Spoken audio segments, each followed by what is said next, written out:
রাজনীতির মাঠে কোনো দলকে কোনো ব্যক্তিকে চাইলেই চিরতরে মুছে দেওয়া যায় না।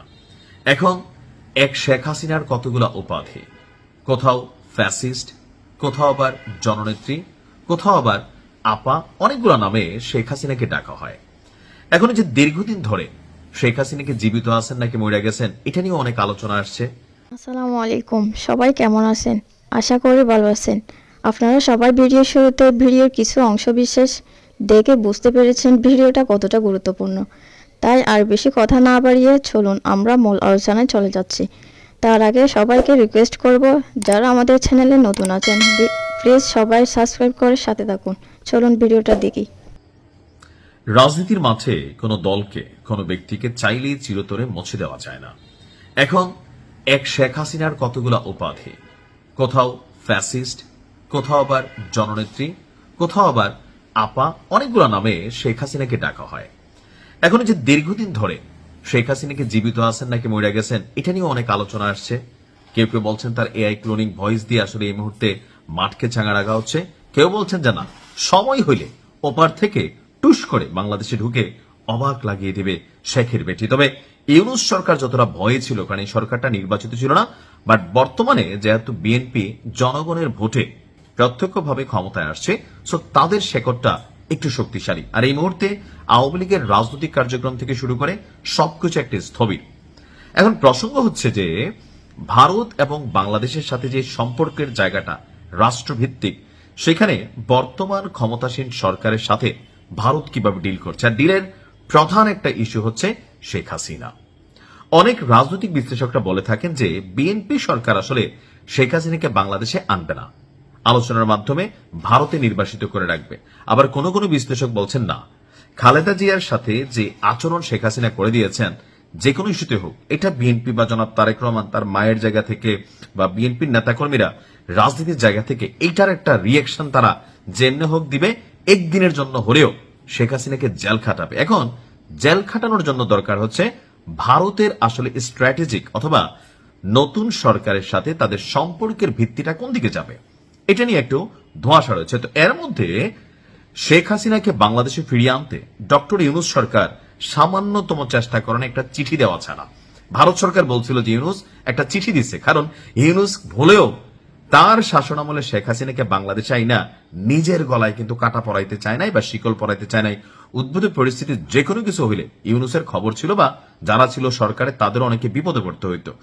তো এটাকে লড়াই টড়াইটা একটা দেখাইটাকে আইওয়াশ করে যখন ছেড়ে দিল, এখন বিএনপি সরকার ক্ষমতা আসার পর শেখ হাসিনার প্রত্যর্পণ ইস্যু অর্থাৎ ভারত এবং বাংলাদেশের মধ্যে যে বন্দি বিনিময় চুক্তি আছে, সেই চুক্তির আওতায় শেখ হাসিনাকে ফিরিয়ে আনার জন্য ভারত সরকারের সাথে আপনার বর্তমান সরকার একটা কমিউনিকেশন চালিয়ে যাচ্ছে। তো এই কমিউনিকেশন ইস্যুতে হুট করে আলোচনায় আসছে যে তাহলে কি নরেন্দ্র মোদী সরকার বা ভারত সরকার শেখ হাসিনাকে ফেরত পাঠাবে? কেন হুট করে মার্কেটে আলোচনাটা? ভারত সরকার বলছে বাংলাদেশের পক্ষ থেকে পাঠানো যে প্রত্যর্পণ চুক্তিটি আছে বা অনুরোধটি আছে শেখ হাসিনাকে ফিরিয়ে দেওয়ার, তারা আনুষ্ঠানিকভাবে এটাকে পর্যালোচনা করছে। এর আগে ইউনূসের সময় ভারত সরকারের পক্ষ থেকে এরকম স্পষ্ট কোনো বক্তব্য ছিল না। এখন ভারতের পররাষ্ট্র মন্ত্রণালয় গত 17 এপ্রিল বিষয়টি নিশ্চিত করে জানিয়েছে এই অনুরোধটি এখন সক্রিয় পর্যালোচনার পর্যায়ে রয়েছে। অর্থাৎ এতদিন যাবৎ চিঠিটি পইরা থাকলেও এই চিঠিটি নিয়ে ভারত সরকার বর্তমানে আপনার সক্রিয় অবস্থানে আছে। কেননা বর্তমানে বাংলাদেশে যে সরকার আছে, সেই সরকারের সাথে সুসম্পর্ক রাখতে হলে এই সরকারের দৃষ্টিতে বিভিন্ন মামলার আসামি, অনেক ধরনের অ্যাক্টিভিটিজের আসামি হিসাবে যেহেতু শেখ হাসিনা চিহ্নিত আছেন, সো তাকে ফেরত এনে বাংলাদেশে শাস্তির ব্যবস্থা করা, এটা বিএনপির আসলে একটা ড্রিম, অথবা রাষ্ট্রীয় পর্যায় থেকে এটা বিএনপির রাষ্ট্রীয় দায়িত্বের আওতায় কিন্তু পড়ে গেছে। এখন এই জায়গা থেকে আপনার ভারতের এই পদক্ষেপটা আগের অবস্থানের কিছুটা পরিবর্তনের ইঙ্গিত দিছে। তবে প্রশ্ন হচ্ছে, এটা প্রতিশ্রুতি দেয় না যে আমরা শেখ হাসিনাকে ফিরাইয়াই দিব। তারা বলছেন এটি মূলত কূটনৈতিক এবং প্রক্রিয়াগত পর্যায়ের একটি উদ্যোগ। দক্ষিণ এশিয়া বিষয়ক গবেষকদের মতে হাসিনার প্রত্যর্পণ চুক্তিটি মূলত রাজনৈতিক বিষয়, যা দুই দেশের আলোচনার মাধ্যমেই সমাধান হতে পারে। ভারতের পক্ষ থেকে বিষয়টিকে রাজনৈতিকভাবে সমাধানের চেষ্টা চলছে বলেও অনেকে বলছেন। এখন শেখ হাসিনার সাথে ভারতের যে ব্যক্তি সম্পর্ক, এমনকি ভারতকে যে পরিমাণ সুযোগ সুবিধা তখন দেওয়া হয়েছে, শেখ হাসিনা নিজে বলছিলেন ভারতকে যা দিছি ভারতকে মনে রাখতে হবে। সো ওই জায়গা থেকে ভারতের বর্তমান ক্ষমতাসীন দল, বিভিন্ন রাজনৈতিক ক্যারেক্টাররা শেখ হাসিনাকে ফিরিয়ে দেওয়ার ব্যাপারে কিন্তু তারা নারাজ। দুই একজন আছে তারা চাচ্ছে ফিরিয়ে দিতে। তো সবকিছু মিলিয়ে আমার বিশ্লেষণ বলছে শেখ হাসিনাকে ফিরিয়ে দেওয়া এটা আসলে একটা সপ্তম আশ্চর্যের মতন বিষয় হবে। আবার এখানে দুইটা বিষয় আছে যে বিএনপি কোথাও না কোথাও তারা কি আসলে এই ধরনের একটা মানে সাহসী সিদ্ধান্ত নেওয়ার জন্য সর্বোচ্চ লেভেলে আলোচনা চালিয়ে যাবে বা চেষ্টা করবে। আর যদি চেষ্টা করেও ভারত কি আসলে ফাইনালি শেখ হাসিনাকে সরকারের হাতে তুলে দিবে।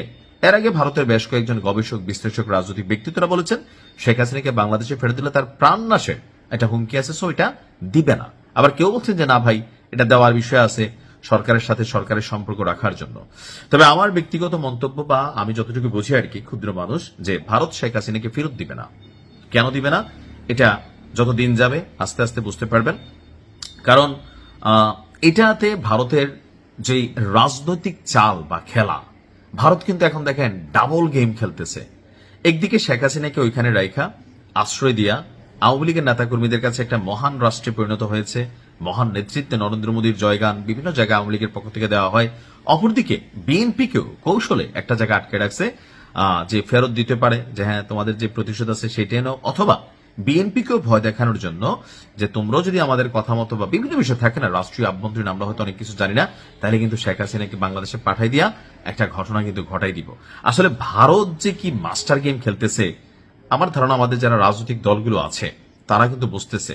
আবার ধরেন এই যে শেখ হাসিনার অনুপস্থিতি বা তার কোনো ভিডিও বার্তা নেই, ওনার কোন রকম ফুটেজ নাই, আমরা ভয়েস শুনছি, বিভিন্ন ইস্যুতে তিনি কথা বলেন, এগুলা প্রচার প্রচারণা আইনিভাবে নিষিদ্ধ, তো তারপরেও সোশ্যাল মিডিয়াতে চলে আসছে। এখন শেখ হাসিনা কেন তার কর্মীদের সামনে কখনো কোনো ভিডিও কনফারেন্সে যাচ্ছেন না? সেখানেও কি ভারতের কোনো রাজনৈতিক চাপ আছে অথবা সরকারের চাপ আছে? আসলে সবকিছু মিলিয়ে একটা তালগোল পাকানো অবস্থা।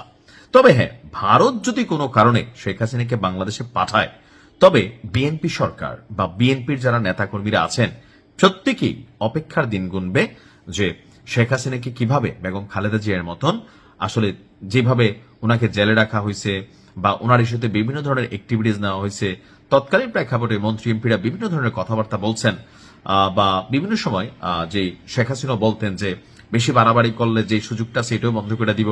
তো এই বিষয়গুলা কোথাও না কোথাও ক্ষমতা পাওয়ার পর বিএনপির প্রত্যেকটা নেতাকর্মীর মনে মনে হয়তো একটা স্বপ্ন যে একদিনের জন্য হলেও শেখ হাসিনাকে বিএনপি সরকার বা বিএনপি জেল খাটাইতে পারে কিনা সামহাও। কারণ আওয়ামী লীগের রাজনৈতিক ইস্যুগুলোতে বিএনপির মনে মনে যে ক্ষোভটা আছে, এটা সুযোগ পাইলে অবশ্যই ভাই এটা বাংলাদেশ আর আমরা মানুষ, আমারে কেউ ধরনের ক্ষতি করলে, আমার হাতে কখনো ক্ষমতা আসলে আমি যে উদার হইয়া মাফ কইরা দেবো, এটা আসলে বাংলাদেশের প্রেক্ষাপটে অসম্ভব একটা বিষয়। তো বিষয়টা নিয়ে আসলে আলোচনা করলে দীর্ঘতর আলোচনা করা যায়। আর বর্তমান প্রেক্ষাপটে শেখ হাসিনা যদি বাংলাদেশে ফিরে আসে, প্রশ্ন হচ্ছে আওয়ামী লীগের রাজনীতিকে হুট করে চাঙ্গা হয়ে যাবে? না। কেন হবে না বলি, আওয়ামী লীগ সর্বশেষ 17 বছরের ঠিক শেষের আমলগুলোতে মূলধারার যে আওয়ামী লীগের পরিচ্ছন্ন নেতাকর্মীরা ছিল তাদেরকে সরাইয়া হাইব্রিড বিভিন্ন লেভেলে মানে যারা প্রভাব বিস্তার করে বাংলাদেশকে লুটপাট করছে বা চোখে ধুলো দিয়া রাজনীতির বিপরীতে এখানে অনেক কিছু করছে, এদেরকে দিয়ে রাজনীতিটা চালাইছে। তো প্রত্যেক এলাকায় এরকম নেতাগুলো পলাতক হয়ে গেছে। সো এই মুহূর্তে বেগম খালেদা জিয়াকে যখন গ্রেপ্তার করা হয়েছিল, ওই মুহূর্তে বিএনপির কোন এক ধরনের আইন শৃঙ্খলার মাধ্যমে হোক, টেকনিক্যালি হোক, নেতাকর্মীদের গ্রেপ্তারের মাধ্যমে ভেঙে দেওয়া হয়েছিল। সবাই ভাবছে যে এটা বিশাল কোনো কিছু হবে, কিন্তু আসলে তেমন কিছু হয় নাই। এটা ভাবছে না, সবাই ভাবছে। তো এর বাহিরে শেখ হাসিনা যদি বাংলাদেশে অনেকে পাঠানো হয়ও, তো গ্রেপ্তার হলেও আমার মনে হয় না যে খুব বড় ধরনের কোনো রিয়েকশন এই মুহূর্তে আওয়ামী লীগ পলাতনের পরে, পালিয়ে যাবার পরে আসলে দেওয়ার সুযোগ আছে। সময়ের সাথে হয়তো বিএনপি সরকারের ভালো মন্দ কাজের উপর নির্ভর করবে জনগণ কিভাবে ডিল করবে। ভালো থাকুন। আসসালামু আলাইকুম। আসসালামু আলাইকুম। একটা স্ক্রিনশট পুরো জাতির মধ্যে গত 24 ঘন্টা যাবত আপনার নানান ধরনের উত্তেজনাকর পরিস্থিতি তৈরি করেছে। একদিকে ডাকসুর প্যানেলের একজন ছেলে আছে মুসাদ্দেক, এই যে লম্বা লম্বা দাঁতগুলো আছে, চুলগুলা বড়, আরেকজন হচ্ছে জুবায়ের। এই দুজন মাইরো খেয়েছে শাহবাগ থানায়। কেউ বলছেন ছাত্রদলের পোলাপাইন পিটাইছে, কেউ বলছেন সাধারণ মানুষে পিটাইছে। কেন পিটাইলো? কারণ এখানে বেশ কয়েকটি ইস্যু কানেক্টেড হয়ে গেছে। ঘটনার সূত্রপাত যে ছেলেটাকে নিয়ে, যে পোস্টকে নিয়ে, আসলে এই পোস্টটা কতটুকু সত্য মিথ্যা, ফ্যাক্ট চেক কি বলছে, ঘটনার যিনি ভুক্তভোগী বা যেই ছেলেটাকে নিয়ে এত কাহিনী, এই ছেলেটা হচ্ছে ঢাবি শিবিরের সাবেক তথ্য প্রযুক্তি সম্পাদক এবং সলিমুল্লাহ মুসলিম হলের ছাত্র আব্দুল্লাল মাহমুদ। এখন এই আব্দুল্লাল মাহমুদের পক্ষে বিপক্ষে দুইটা পক্ষ তৈরি হয়েছে। এ নিয়ে ছাত্রদল ছাত্র শিবিরের মধ্যে উত্তেজনা চলতেছে, অনেক জায়গায় মারামারি হয়েছে, থানার ভিতরে গিয়েও পিটাপিটি হয়েছে, পুলিশও এটা নিয়ে ইনভেস্টিগেশন করছে। অপরদিকে যেহেতু এই ছাত্রটা ঢাকা ইউনিভার্সিটির এবং সে হলে থাকে, সো হলের প্রভোস্টের পক্ষ থেকে একটা কমিটি গঠন করে এই ছেলেকে শোকজ করা হয়েছে, কারণ আইডিটা তার, এটা স্বাভাবিকভাবে আমরা দেখছি। এখন আমরা যা দেখছি তা কি বাস্তব? এই ছেলের কত বড় কলিজা হওয়ার কথা যে প্রধানমন্ত্রী তারেক রহমান এবং তার কন্যা সন্তানকে নিয়ে, এটা প্রধানমন্ত্রী তারেক যে ইস্যু না, যে কোনো বাবা এবং সন্তানকে নিয়ে এমন কুরুচিপূর্ণ পোস্ট, এটাই জাতি আমরা আশা করি না যেই যদি কখনো এই কাজ করে তাকে সর্বোচ্চ পানিশের আওতায় আনতে হবে। কিন্তু বিষয়টা হচ্ছে সাধারণ মানুষকে নিয়ে কথা বলা এক জিনিস, রানিং সিটিং প্রধানমন্ত্রী তাকে নিয়ে, তার কন্যাকে নিয়ে এই ধরনের মন্তব্য করার মতন কলিজা এই আব্দুল্লাল মাহমুদের কি আছে? এই ছেলেটা কি কোনো ষড়যন্ত্রের শিকার? এটা কি কোনো থার্ড পার্টির ইনভলভমেন্ট, নাকি আসলে অরিজিনালি এই পোলার মাথার রকটক ছিঁড়া, সে হয়তো আগে পিছিয়ে ভাবে না যে ভবিষ্যতে কি হবে? আর প্রশ্ন হচ্ছে, শিবিরের মতন এত প্রথিত যশা একটা রাজনৈতিক মানে বিচক্ষণ একটা দল, তারা কি আসলে এমন কোনো পাগল ছাগল ডাইনা বসাইছে? তা আমি এটা নিয়ে অনেক ঘাটাঘাটি করতেছিলাম। দেখেন, আমি যতটুকু তথ্য পাই ততটুকু আপনাদের মধ্যে শেয়ার করি। আমরা যারা কন্টেন্ট ক্রিয়েটর আছি, আমরা চাইলে উস্কাইতেও পারি, আবার বিষয়টাকে সমাধানও করতে পারি। বাংলাদেশ এমনিতে একটা অস্থিতিশীল পরিস্থিতি কিন্তু পার করছে, যুদ্ধের কারণে তেলের সংকট, বিদ্যুতের এই যে লোডশেডিং, আমরা দীর্ঘদিন এই লোডশেডিং দেখি না, জনজীবন অস্থির। তো এর মাঝখানে যেগুলো আমাদের মূল ফোকাসের ইস্যু, সেই জায়গাতে আইসা এখন এই যে একটা স্ক্রিনশট নিয়ে আসলে এটাকে শিবির বলছে যে এটা একটা ফেক। ফেক কি? যে যেই আইডি থেকে আপনার এই আব্দুল্লাল মাহমুদের ছবি সম্বলিত পোস্টার শেয়ার করা হয়েছে, এই আইডিটা তার না। আবার এখানে একটা প্রশ্ন দাঁড়ায়, যদি তারই না হয় তাহলে ঢাবি যেই হলের প্রভোস্ট যিনি আছেন, তারা যখন একটা শোকজ নোটিশ তাদেরকে দিছে, সো তারা কি নিজস্ব কোনো ইনভেস্টিগেশন করে নাই যে এই আব্দুল্লাল মাহমুদের ফেসবুক থেকে কি এটা পোস্টার শেয়ার হয়েছে, নাকি তার নামে কোনো ফেক আইডি? এখন আমি তথ্যপত্র ঘাটাঘাটির পরে দেখলাম যে আপনার ফ্যাক্ট চেক প্রতিষ্ঠান যেটা আছে, ফেসবুকের কোনো ভিডিও, কোনো ছবি সত্য মিথ্যা যারা যাচাই করে, প্রায় বলা হয়ে থাকে 90% প্লাস তাদের সত্য মিথ্যা তারা ধরতে পারে, অথবা 99% কেউ বলে থাকেন। প্রতিষ্ঠানটার নাম হচ্ছে আপনার রিউমার স্ক্যানার, অনেকে এটা বলছেন। তো রিউমার স্ক্যানার বলছে যে এই ছবিটি এআই দিয়ে তৈরি এবং আব্দুল্লাহ আল মাহমুদের নামে ভুয়া স্ক্রিনশট বানানো হয়েছে, যেটা নিয়ে এই মুহূর্তে পুরো দেশ অস্থির। আর মাহমুদ ডাকসু নির্বাচনে শিবিরের প্যানেলের সদস্য প্রার্থী ছিলেন। বিজ্ঞপ্তিতে বলা হয়েছে যে এই ঘটনা তদন্তের জন্য একটা কমিটি গঠন করা হয়েছে এবং কর্তৃপক্ষ আগামী 48 ঘন্টার মধ্যে এই ঘটনার প্রতিবেদন জমা দিতে বলেছেন। এখন আমার কাছে মনে হয় যে এখানে একটা থার্ড পার্টি ইনভলভমেন্ট থাকতে পারে। তো কেউ কেউ ভাসুরের নাম প্রথমে বলে দিচ্ছেন যে না ভাই, এটা ছাত্রলীগের কাম, বউ একটা এটিআই বানাইয়া বিএনপি জামাতরে অথবা শিবিরে ছাত্র দলে লাগাই দিছে। তো দুই দল কি ঘাস খায়, বোকা যে ছাত্র দলের এরকম একটা, ছাত্রলীগের এরকম একটা কাজ করলার তারাই ফাঁদে পা দিল। এখন এইটার রহস্যটা রিউমার স্ক্যানার বলছে এটা ভুয়া, কিন্তু ছাত্রদল অস্বীকার, তারা মানতে নারাজ যে না ভাই এটা ভুয়া হইতে পারে না, এটা মাহমুদি করছে। এখন আসলে কি শিবির এমন ঘটনা করতে পারে? অনেক ক্ষেত্রে মনে হয় পারে, অনেক ক্ষেত্রে আমার মনে হয় পারে না। ওই যে মোসাদ্দেক যে ছেলেটা মাইর খেয়েছে, সে কেন মাইর খেলো দেখেন, সে শিবিরের সাথে কানেক্টেড না, বাট ডাকসু সংশ্লিষ্ট, তারা অনেকে শিবিরেরই বি টিম সি টিম বলে থাকে। সে ওই যে তারেক রহমানের নিয়ে গুপ্ত শব্দটা তারেক রহমান বলছিল নির্বাচনের সময়, তো সে বলতেছে যে তারেক রহমান নিজেই তো গুপ্ত ছিল, 17 বছর লন্ডনে ছিল, এই যে তুমি তারেক রহমানরে অ্যাটাক করছো, তোমার মতন একজন মোসাদ্দেক, অনেকে দুষ্টামি করে ছেলেটারে দাতাল মোসাদ্দেক বলে, অনেকে ইউরেনিয়াম মোসাদ্দেক বলে।